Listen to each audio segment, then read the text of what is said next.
Okay, let's talk about a book that I'm reading currently. Okay, it's an audiobook, so I'm not really reading it, but you know what I mean. Okay, so it's called The Seven Husbands of Evelyn Hugo. Hugo? And this is one of those, if you guys like to read and you go on the library app, you reserve the hold and then it takes sometimes months for you to get it.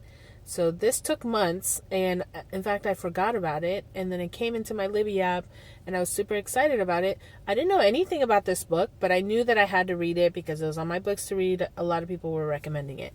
It already is off to a good, and the reason why I think it's so hilarious, like the timing of it, is because Evelyn Hugo is an actress, and she does talk about some things that happen in the industry.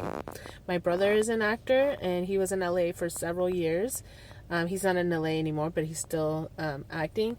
And he's, his perspective is a little bit different because he is a guy. But it's super interesting how, in order to advance, she, in her own words, I don't even know if this person is real.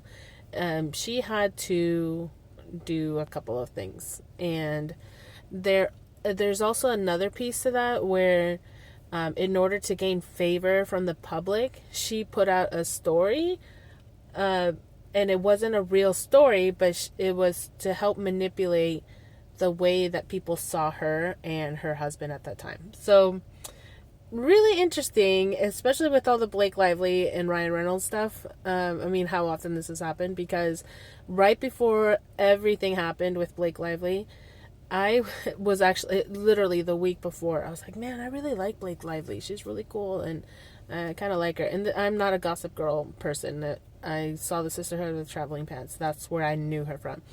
So I'm like, I said that, and then literally the week after, everything happened.